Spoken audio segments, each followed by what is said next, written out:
दोस्तों world champion Bharat के 214 run के टारगेट में जब श्रीलंकन ओपनर निशानका और कुशाल मेंडिस आए तो तब अचानक से ऐसे लगा कि गंभीर के आते ही इंडिया का गंभीर दौर शुरू हो चुका है। लेकिन फिर आए अक्षर पटेल और गंभीर का वो सरप्राइज पैकेज रेहान पराग, जिसके आते ही मैच का पासा पलट गया। मतलब 214 रन के टारगेट में श्रीलंका के 140 पे सिर्फ एक खिलाड़ी आउट था और ऐसे लग रहा था कि श्रीलंका ये मैच आसानी से जीत जाएगा। लेकिन फिर वो मैजिक ओवर अक्षर पटेल का, फिर रेहान पराग आए और फिर उसके बाद जो है वो इंडिया ने मुड़ के नहीं देखा।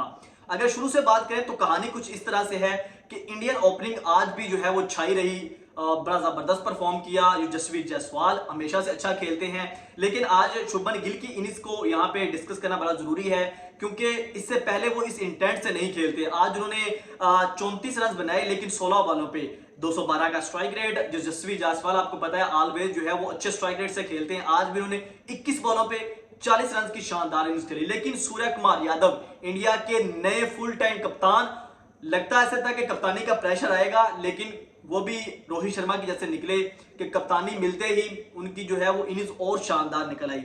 58 की उन्होंने 26 बॉलों पे 223 का स्ट्राइक रेट और पंत फिर 49 33 बॉलों पे, तो बड़ा शानदार टॉप ऑर्डर रहा इंडिया का और उन्होंने जो है वो 214 रन का बड़ा टारगेट जो है वो श्रीलंका के लिए सेट कर दिया। श्रीलंका की बॉलिंग की बात करें तो कोई खास नहीं उनकी बॉलिंग कर सकी। इंडियन बैटिंग लाइनअप के आगे वो फेल हुई। अब कह लें कि सरंगा के अलावा और कोई भी जो है वो अच्छा परफॉर्म नहीं कर सका, बाकी सारे जो है वो एवरेज रहे। लेकिन जब बारी आई श्रीलंका की तो उनके ओपनर ने भी जो है वो उसी तरह से शुरुआत की जैसे इंडियन ओपनर ने शुरुआत की थी।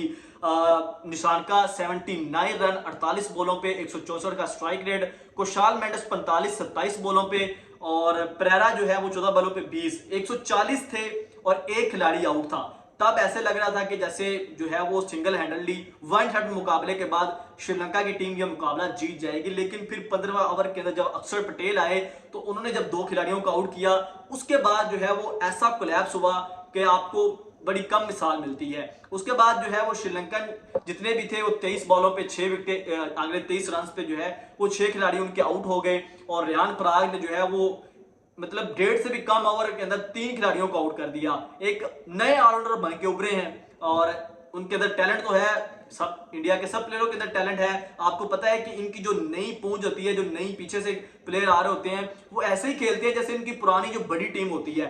4 प्लेयर आज नहीं खेल रहे थे, लेकिन ऐसे कभी किसी प्लेयर को देख नहीं लगा कि वो किसी को मिस कर रहे हैं या उनके टीम के अंदर किसी चीज की कमी है। तो ये वो इंटेंट, ये वो अप्रोच, ये वो कॉन्फिडेंस है तो दुनिया की दूसरी टीमों में कम होता है। ये सिर्फ और सिर्फ आज नजर आया इंडियन टीम के अंदर।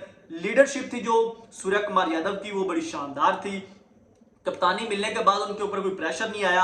आज भी तो जो उन्होंने उसी इंटेंट के साथ, उसी अप्रोच के साथ जारहाना मिजाज बल्लेबाजी की और इंडिया की जो दूसरी बैटिंग लाइनअप थी उन्होंने भी खास जो है वो बल्लेबाजी की। लेकिन अगर इंडियन बॉलिंग लाइनअप की बात करें तो आपको पता है अर्शदीप सिंह ऑलवेज अच्छा करते हैं। 3 ओवर में 24 रन लगे, 2 खिलाड़ियों को आउट किया। अक्षर पटेल भी जो है वो 38 रन देके 4 ओवर में 2 खिलाड़ियों को आउट किया। रेहान पराग ने 1.2 ठीक है 8 बॉलों पे जो है वो 5 रन दिए लेकिन 3 खिलाड़ियों को आउट किया। तो ये वो एक सरप्राइज पैकेज था, मैन ऑफ द मैच, मतलब ऐसा बंदा जिसने आते ही जो है वो मैच का पासा बदल दिया। तो ये थी आज के मैच की ओवरऑल कहानी। इंडिया जो है वो सीरीज के अंदर 1-0 की लीड ले चुका है और पालेकिले के अंदर झंडा गाड़ा है इंडिया ने सूर्य कुमार यादव की कप्तानी में। सूर्य कुमार यादव का पहला ही असाइनमेंट था फुल टाइम कैप्टन, इससे पहले कप्तानी की है लेकिन जो फुल टाइम रेगुलर जो है वो कप्तान और जो है वो गौतम गंभीर का भी आज जो है ये पहला मैच था और दोनों ने अपनी शुरुआत जो है वो जीत के साथ की। एक नई अप्रोच, एक नई इंटेंट स्ट्रेटजी नजर आई टीम इंडिया के अंदर। तो ओवरऑल देखा जाए तो डोमिनेंस परफॉर्मेंस थी, इंडिया जो है वो ये मैच जीत गया और जीता भी 43 रन से, क्योंकि उसके बाद जो कोलैप्स हुआ फिर इंडिया जो है वो टॉप पे ऊपर आ गया।